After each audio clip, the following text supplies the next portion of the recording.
Cette semaine, un milliardaire a atterri en Afrique, mais pas n'importe quel milliardaire. Bill Gates, l'un des hommes les plus riches du monde, a posé le pied sur le sol africain, promettant 2 milliards de dollars pour renforcer les systèmes de santé à travers le continent sur les 20 prochaines années en utilisant l'intelligence artificielle. Et tandis qu'il souriait et posait pour des photos avec des chefs d'État, tout en acceptant des peintures artisanales africaines, on ne peut s'empêcher de se demander « Quelle est la vraie histoire ici ?» Restez avec nous, parce que dans les prochaines minutes, nous allons plonger au cœur de l'une des visites les plus discutées de la diplomatie africaine récente. Nous allons poser les questions que peu osent aborder. Cette promesse est-elle un tournant pour les systèmes de santé africains ou y a-t-il un coup caché? Pourquoi maintenant? Pourquoi l'Afrique? Et s'agit-il vraiment de philanthropie ou y a-t-il autre chose derrière? Likez, commentez et abonnez-vous à 360 Info, votre source d'histoire africaine puissante. Maintenant, creusons. Bill Gates s'est engagé à verser 2 milliards de dollars pour transformer les systèmes de santé primaires en Afrique.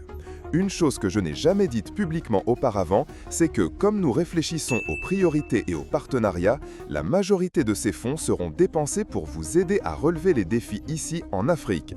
C'est ainsi que je compte consacrer tout mon travail pour le reste de ma vie. Deux approches sont possibles. Tester tout le monde et ne traiter que les malades. Traiter tout le monde directement. Pour ces maladies négligées, nous optons pour un traitement massif. Tout le village prend les médicaments, et cela a été un succès phénoménal. Ces médicaments sont généreusement offerts par les laboratoires, et Gates a salué l'efficacité de la distribution en Tanzanie, où des membres de confiance dans la communauté atteignent plus de 90% de la population.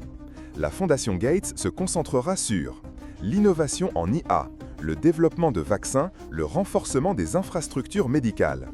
Gates lui-même a déclaré vouloir léguer seulement 1% de sa fortune à ses enfants, un symbole de son engagement ou un geste de bonne volonté mondiale? Mais pourquoi cette initiative suscite-t-elle des interrogations? Gates n'a pas été accueilli seulement au Nigeria, il s'est aussi rendu à Addis Abeba, cœur diplomatique de l'Afrique, siège de l'Union africaine. En Éthiopie, le Premier ministre Abiy Ahmed a salué les 25 ans de soutien de la Fondation Gates. Ce soir, nous célébrons un homme guidé par l'intelligence et le sens du but, dont la générosité a transformé des millions de vies.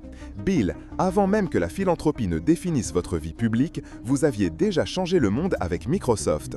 Vous et Melinda avez choisi de vous consacrer à un monde plus juste et en meilleure santé. Gates a reçu une peinture éthiopienne traditionnelle, symbole de gratitude. Abiy Ahmed a insisté. Les futurs partenariats doivent être menés localement. La Fondation Gates a écouté, appris et respecté les aspirations de notre peuple. Mais l'Afrique a changé. Ce n'est plus le continent d'il y a des décennies. Une nouvelle énergie émerge, souveraineté, autodétermination, renaissance africaine. Au cœur de cette conscience panafricaine se trouve une figure emblématique, le capitaine Ibrahim Traoré du Burkina Faso. Sous son leadership, le Burkina a expulsé les bases militaires étrangères, repris le contrôle de ses ressources naturelles et inspiré le Mali, le Niger et d'autres à suivre. Ces pays ont quitté la CEDEAO et fondé l'Alliance des États du Sahel. Le Niger a nationalisé ses mines d'uranium. Le Mali contrôle désormais son or. Le Burkina a introduit un système biométrique anticorruption. Cette fièvre souverainiste gagne du terrain. Le Botswana conteste les accords sur les diamants. La Namibie exige de meilleurs deals sur le lithium. L'Afrique du Sud murmure des aspirations à plus d'indépendance. La question que tout le monde se pose. Dans ce contexte de fièvre souverainiste, des leaders comme Traoré accepteront-ils les 2 milliards de Gates? C'est une donation généreuse, certes. La Fondation Gates a réduit la mortalité infantile, soutenu des campagnes de vaccination, financé la recherche médicale. Au Nigeria, le président Bola Tinubu a décoré Gates de la médaille nationale pour son engagement. Merci Bill Gates pour votre engagement indéfatigable envers l'humanité. Mais est-ce suffisant? Les critiques s'interrogent. Cette aide est-elle une main tendue ou une laisse dorée?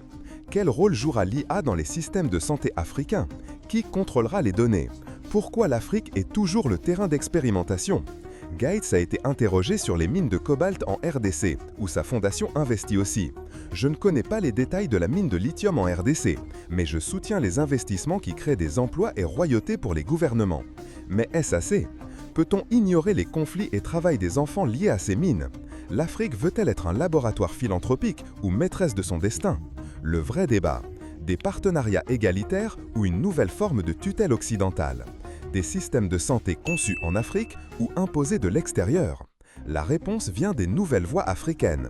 Nous n'attendons plus de sauveurs, nous écrivons notre propre histoire. Alors, que choisira l'Afrique? Accepter les 2 milliards de Gates ou dire « Gardez votre argent, nous bâtirons nous-mêmes ». Une chose est sûre, l'Afrique ne mendie plus, elle exige, elle